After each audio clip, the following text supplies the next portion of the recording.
Y seguimos hablando sobre el trastorno de déficit de atención con y sin hiperactividad y ahora nos vamos a enfocar un poquito en cómo podemos diagnosticarlo, cómo podemos detectarlo en las personas adultas.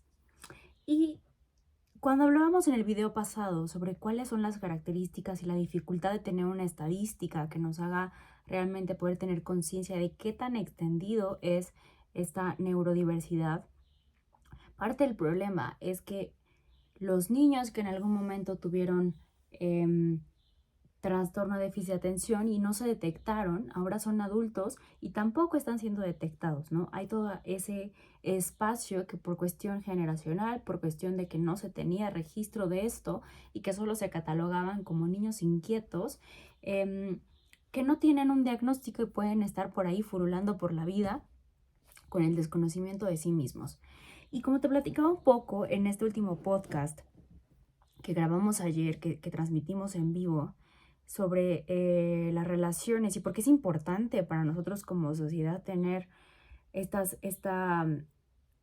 tener conocimiento de qué son estos trastornos, estas neurodiversidades, es que parte de las personas con las que nos desarrollamos, probablemente más de uno en nuestro entorno, tenga algunas de estas neurodiversidades, ya sea autismo, ya sea trastorno de déficit de atención, ya sea una bipolaridad o alguna otra forma de neurodivergencia. Y así como hay distintas formas de, de relacionarse con las personas, diferentes orientaciones sexuales, diferentes formas de relacionarse entre lo monógamo y no monógamo, diferentes tipos de relaciones, lo que te sientes atraído hacia otras personas, también la forma en la que te relacionas dependiendo de tu forma de pensar, ¿no? Que esas son las neurodiversidades, es importante para saber cómo poder relacionarte con esto. Sobre todo en términos de pareja, ¿no? En términos también de amistad, en términos de familia, todo lo que eso significa. Como decíamos un poco, si tu hijo, ¿no? O alguien muy cercano a ti está diagnosticado como con trastorno de déficit de atención e hiperactividad, probablemente tú como adulto también lo tengas, ¿no? Entonces, también eso qué implica para tus hijos, qué implica para el entorno, qué implica para la familia. Y como siempre, el autoconocimiento libera, ¿no? Libera para que tú lo puedas explicar, para que te lo puedas explicar a ti. No como algo que te limite, siempre les digo, el diagnóstico no es para que te limites y te encasilles y te encuadres y justifiques en él, sino para que te utilices como una herramienta para poder expresarte y comunicarte con los otros, ¿no? Para eso nos sirve. Yo tengo esto, tú también no, un lenguaje en común. Entonces, parte de lo que la mayoría de los adultos con trastorno de déficit de atención e hiperactividad mencionan como principal característica, que es interesante que no está tan descrita en los libros de texto, es el aburrimiento, la sensación de es que me aburro con mucha facilidad, me desespero, ¿no? Las personas me aburren, ¿no? Y esto es muy complejo y muy difícil porque suena feo, ¿no? Suena como que el problema eres tú, que no me estimulas lo suficiente, ¿no? Ya te he hablado en específico de este tema del aburrimiento en otros episodios, en otros podcasts. Te invito a que los cheques. Estános en vivo, que es donde como que me explayo un poquito más para hablar de otras cosas que no tienen que ver. Pero ahí te expliqué de dónde viene el aburrimiento y qué es lo que significa aburrirse. Como hablábamos, la dopamina en exceso o en falta, lo que genera es que haya esta falta de motivación que sea sostenible y esta sensación de no tengo un sentido, ¿no? Un sentido de vida. Y esto puede hacer que parte de la sensación, además de este sinsentido, sea el no soy bueno, genera una sensación que se confunda con un trastorno de ansiedad y que se confunda con un trastorno emocional como la depresión. Y que también estén correlacionados, es decir, hay una comorbilidad entre esta falta de sentido, ¿no? Con una depresión. Como hablábamos, hay muchos movimientos que decíamos que son estos movimientos estereotipados que le llaman en el autismo, pero que acá se llaman, se me fue el nombre, se llaman stimming, tiene un nombrecito chistoso, ¿verdad? Que se llaman stimming, que son estos movimientos que son como de nerviosismo, que generan como esta inquietud, que repito, se confunde muchas veces con ansiedad, ¿no? Es que me pongo muy ansioso y en realidad son esos comportamientos que ayudan a sobrecompensar la estimulación que tengo de afuera y entonces esto genera una cierta estimulación, estoy real como energéticamente mandando mi energía para este lugar y eso me permite que mi mente pueda concentrarse en otras cosas, ¿no? Entonces se confunde con eso.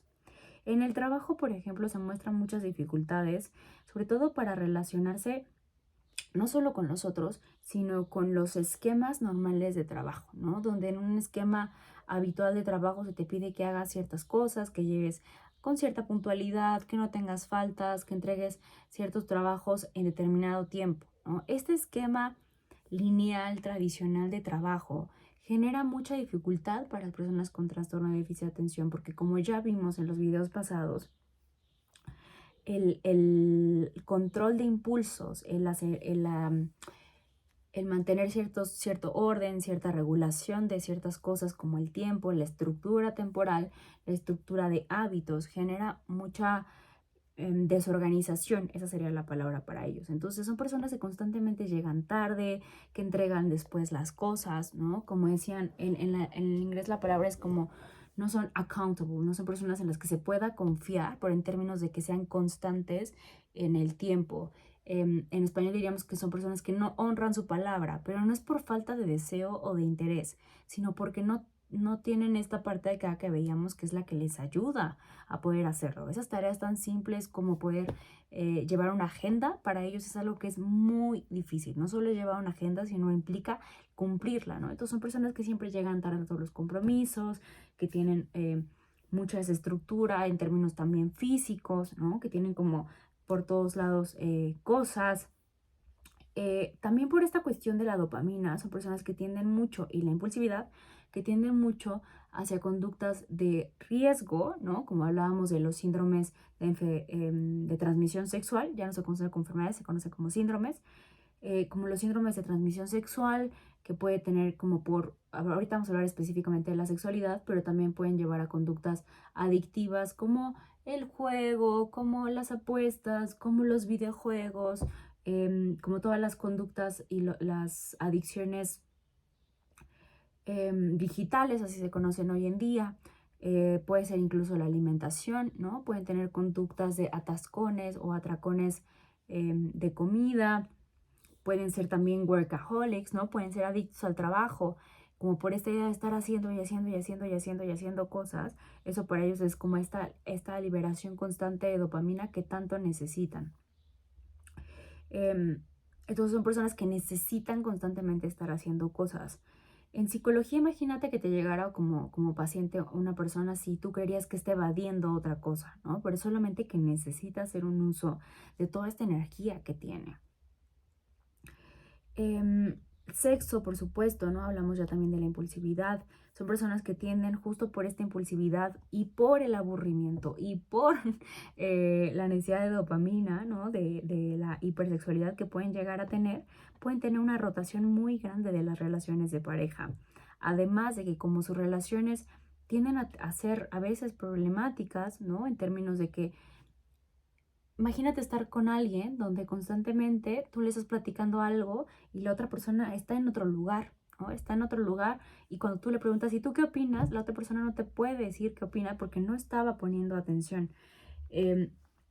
Y no porque no quiera, ¿no? Y eso todo el tiempo, cuando hablamos en este último podcast que te hice ayer, hace creer al otro que se lo toma personal y cree que es una falta de interés en la persona como tal, ¿no? Entonces, eso en términos de una pareja es muy difícil de tolerar, ¿no? También en términos de pareja y mucho más en términos de un matrimonio o de una pareja que ya vive junto, implica que son personas que tú les das, por ejemplo, el dinero o que te corresponde a ti hacer los pagos de X, Y o Z cosas y no los realizas, que ese dinero lo gastan en otras cosas, que atascan sus tarjetas, tienen una dificultad con el manejo del dinero, porque van hacia la impulsividad y hacia no solo los gastos, ¿no? Sino a no prever qué es lo que pueda pasar, ¿no? Entonces son personas que por lo general no tienen ahorros, que se les olvida pagar las cosas, ¿no? Que pueden sobregirar sus tarjetas de crédito, que pueden estar como retrasados en muchos pagos o en muchas cosas, ¿no? Entonces te decía en términos de pareja, porque vivir con alguien que, oye, te toca a ti hacer esto, te toca a ti hacer el súper y que nunca lo haga, termina siendo como una relación más que de pareja, una relación como de padre, madre hacia los hijos, ¿no? De alguien que necesita estar constantemente cuidando al otro, ¿no? Entonces, qué importante es, qué valioso es que tú sepas qué es esto, ¿no? Y que no es una cosa de falta de ganas, ¿no? De falta de la posibilidad de hacerlo, sino más bien una falta de maduración de una parte de tu cerebro. Eso es todo, ¿no? Entonces viene a ser como una sensación de que tienes un hijo, ¿no? Em, También en términos de las relaciones y de las rotaciones, ¿no? Tienen mucha rotación también de lo laboral, ¿no? Donde constantemente les cuesta trabajo adquirir un nuevo trabajo, ¿no? Porque también son personas que, como hemos visto, son verborreicas, que dicen todo, se atropellan al hablar, que quieren decir una cosa, pero no terminan y ya están diciendo otra. Entonces, esto en una entrevista de trabajo no siempre se ve bien. Y que además, como olvidan las horas, los horarios, suelen llegar tarde, pueden olvidar las entrevistas de trabajo, ¿no? Entonces son personas que también entre un trabajo y otro tienden a tener dificultad para poder volver a conseguir uno. Hay trabajos y hay ambientes donde esto puede ser mejor bien tomado, ¿no? Por ejemplo, todo el ambiente artístico, el ambiente que está, o con trabajos donde se trabaja por proyectos, ¿no? Da una mayor libertad para poder tener flexibilidad en no tienes que entregármelo hoy, sino puedes entregármelo cuando lo tengas listo, ¿no? Y eso da una cierta sensación de mayor holgura con todo esto. También es importante ahí que haya una estructura aún dentro de esa estructura, ¿no? Y eso es lo que se trabaja en la terapia cognitivo-conductual para que puedan aprender a hacer todas estas pequeñas cosas para, digamos, encauzar toda la energía que tienen, ¿no? La prevalencia entre ansiedad y depresión es más o menos la misma que hay con las personas de trastorno de déficit de atención, o sea, en realidad es bastante alta, ¿no? Por eso te decía que es importante como, independientemente si tú lo tienes o no, que tú sepas cómo es una persona con TDAH, porque probablemente tengas una persona así en tu entorno, ¿no? Son personas que les cuesta mucho trabajo el llevar a cabo las tareas, por lo tanto procrastinan mucho, no hacen las cosas, ¿no? Y quieren hacerlo todo al mismo tiempo, repito, son impuntuales, no saben esperar, tienen mucha dificultad para la tolerancia a la frustración. Entonces, hacer filas, tener que esperar al teléfono durante mucho tiempo les genera mucha impotencia y pueden hacer berrinches, ¿no? Así les digo a mis pacientes, pueden hacer bastantes berrinches porque no saben manejar también esas emociones, ¿no? Como veíamos, son personas con un poco manejo emocional, con una gran explosividad también, ¿no? Entonces, la ira, además, pueden hacer muchos berrinches. De niños, son personas que pueden haber hecho las famosas privaciones, ¿no? Donde se quedaban así como en shock y podían incluso como desmayarse. Son personas que les emocionan mucho las cosas, mucho, mucho, mucho, y que quieren y cuando algo les emociona vienen y te lo avientan así, ¿no? Es como info dumping, esa es la información y es un lenguaje de amor en esas personas. Repito, en el podcast de ayer te hablé más sobre estos 5 lenguajes de amor en las personas con TDAH que puedes revisar. Tienen, repito, la dificultad para las relaciones y para los trabajos tiene que ver con errores muy mínimos porque no están muy enfocadas en los detalles, ¿no? Sino como que se van más por el panorama general, ¿no? Entonces, pueden tender, también tienen grandes índices de infidelidad por el tema del aburrimiento, ¿no? Y también tienen mayores tasas de divorcio. La persona, la pareja lo interpreta con poca empatía, ¿no? Y es que en realidad, pues, termina siendo algo un poquito ahí como edípico en términos de que terminas relacionándote con una persona que termina viéndose como tu papá o como tu mamá, ¿no? Entonces, ahí hay puede ser que una relación funcione muy bien cuando el otro está buscando a alguien a quien cuidar, pero aguas porque se puede llevar a una relación codependiente. Em, Tiene mayor tendencia a la mentira, por ejemplo, ¿no? Porque esta necesidad de un placer más inmediato. La mentira está asociada con la dopamina a nivel cerebral y ya dado que es una falta, que hay una desregulación de la dopamina en las personas con TDAH, la mentira funciona porque libera placer de manera como instantánea y la utilizan como un recurso para zafarse de los momentos incómodos de no haber podido hacer las cosas que no querían hacer o que no pudieron hacer, ¿no? Entonces, Em, en términos de la sexualidad, los hombres tienden más hacia la eyaculación precoz, por esta alta excitación que tienen, mientras que en las mujeres, por estar mentalmente, el orgasmo de una mujer es más mental que fisiológico. Para que una mujer tenga un orgasmo, no solo tiene que estar sintiendo placer físico, sino que tiene que poder ser capaz de desconectar su mente. Y por términos de género, ¿no? Es decir, de cómo fuimos criadas y educadas las mujeres, para las mujeres puede ser algo un poco más difícil de accesar en términos del orgasmo, ¿no? Hay mujeres que nunca han sentido un orgasmo por esto, ¿no? No por la falta de conexiones biológicas, porque tenemos muchísimas receptores, de hecho tenemos más receptores para poder recibir placer que los hombres, pero cuando una mujer, en este caso una mujer con TDAH, tiene tantos pensamientos y tiende tanto a sobrepensar las cosas, no puede estar en el momento, por lo tanto presenta anorgasmia, ¿no? Y también las mujeres con TDAH tienden más hacia la depresión, justo por ese sobrepensar las cosas. En la adolescencia también tienen mayor conductas de riesgo por esta impulsividad, más conductas de riesgo que incluso una persona adolescente. Aquí ojo porque también esta impulsividad se puede confundir mucho con un trastorno límite de la personalidad. La impulsividad, la hipersexualidad, el no control de los impulsos, las conductas de riesgo constantes, estas características conductuales tienden a confundirse mucho y pues hay que hacer un criterio muy importante. Esto es muy valioso porque el trastorno límite de personalidad es mucho más complejo en términos de una estructura de la mente y es algo que no se trata solamente con medicamento, ¿no? Se tiene que ir construyendo una mente e ir viviendo con esa mente que incluso vive, como su nombre lo dice, entre los bordes de la neurosis y la psicosis, donde hay momentos donde se despersonaliza. Si tú como persona con TDAH has vivido momentos de despersonalización, no sea un ataque de pánico, que hay que diferenciar, es probable que no tengas solo o que no sea un trastorno de límite perdón, un TDAH, sino que sea un trastorno límite de la personalidad, ¿no? Entonces, para eso es importante los estudios biológicos para poder distinguir entre una y otra.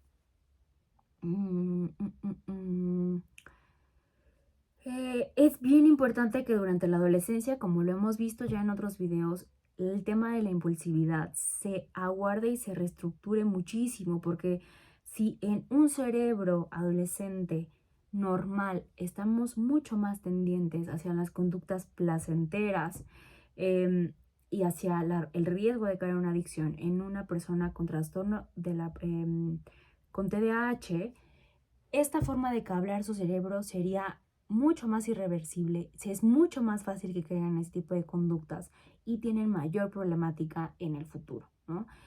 Es muy difícil que una persona que en la adolescencia, desde la adolescencia tuvo algún tipo de adicción, se recupere del todo. Entonces hay que tener muchísimo, muchísimo ojo, ¿no? También en la impulsividad, como ya hablamos en la sexualidad, es mucho más riesgosa. No solamente es más impulsiva, sino es mucho más riesgosa, ¿no? Por esto de los síndromes de los trastornos sexuales. El aburrimiento, como decíamos, muchas veces es lo que termina las relaciones, lo que terminan los trabajos y que se interpreta en la mente como una sensación de sinsentido. En realidad este aburrimiento es porque necesitan estímulos nuevos de manera muy constante, ¿no? Entonces el uso y el abuso de las sustancias viene como una forma paliativa de esa necesidad, de ese impulso. Y finalmente, ¿no? La hiper o la hiposexualidad también depende de la autoestima, ¿no? Voy a tener una hipersexualidad cuando yo me sienta más seguro conmigo y una hiposexualidad cuando yo me sienta más en descontento conmigo, con quién soy, con cómo me han retroalimentado el entorno, ¿no? Más allá de la sola necesidad biológica, ¿no? Entonces se busca también la sexualidad para calmar la angustia que se tiene. Entonces, ojo también porque cuando hablamos de conductas impulsivas y de drogas, hablamos también de una linfomanía, ¿no? Una adicción hacia la sexualidad. Entonces, espero esto te ayude un poquito a entender y a empatizar un poco con cómo es cuando una persona, cuando tu pareja, cuando tus papás, ¿no? Por ejemplo, tienen un trastorno de déficit de atención y cómo se debe de interpretar para ti, ¿no? O sea, cómo se debe de interpretar también, en este caso para los otros, la falta de interés, la falta de atención, el no cumplir con los compromisos, el no estar presente. Piensa en todos los rasgos y todas las consecuencias emocionales que trae para los otros, ¿no? Convivir con una persona con trastorno de déficit de atención. Por eso es bien importante que tú te conozcas y que puedas explicárselo a la otra persona y que puedan hacer estrategias juntos, ya sea en terapia cognitivo-conductual y en un enfoque sistémico de pareja, qué tipo de acuerdos, qué tipo de vínculo quieren tener y cómo pueden estructurarse bien, ¿no? Em, es también interesante cuando hay dos personas con trastorno de déficit de atención y hiperactividad, porque aunque puedan los dos ser neurodivergentes, cada uno tiene diferentes formas en las cuales ha aprendido a manejar todo esto, ¿no? Entonces, em, así como hablábamos en algún punto de que es más fácil si tener una pareja altamente sensible, igual que tú, o no tener una pareja altamente sensible, ¿no? Las dos tienen sus retos y sus oportunidades, así que no des por sentado ninguna ni otra, ¿no? Como en cualquier pareja y como en cualquier relación, padre, hijo, amigos, es importante que tú te conozcas, que sepas expresarle esto, lo que tú eres, quién tú eres, cómo te sientes contigo, qué cosas te funcionan, para que las otras personas también puedan acompañarte y ayudar de medida de lo posible en todo este proceso, ¿vale? Entonces déjame todas tus dudas acá abajo y te repito, el video donde hablo de tanto del aburrimiento como de los tipos de amor y la importancia de estar en conocimiento de esto, está uno en el de ayer, en el en vivo que hicimos ayer, que sale este siguiente lunes ah, con peras y manzanas, que puedes también encontrar en Spotify, y en un episodio, creo que fue el en vivo 2 también de ese mismo programa. Recuerda que tenemos dos podcasts, uno Haz Luz en el Mundo, A Comernos el Mundo con Marlene DM, y el otro es A Comernos el Mundo con peras y manzanas. Son dos distintos, ¿va? Entonces los dos tienen una temática similar, pero en uno voy como con temas mucho más lentos, mucho más educativos, mucho más de la manita, y en el otro lanzo temas un poquito más complejos. Entonces, bueno, cualquier duda, acá te leo.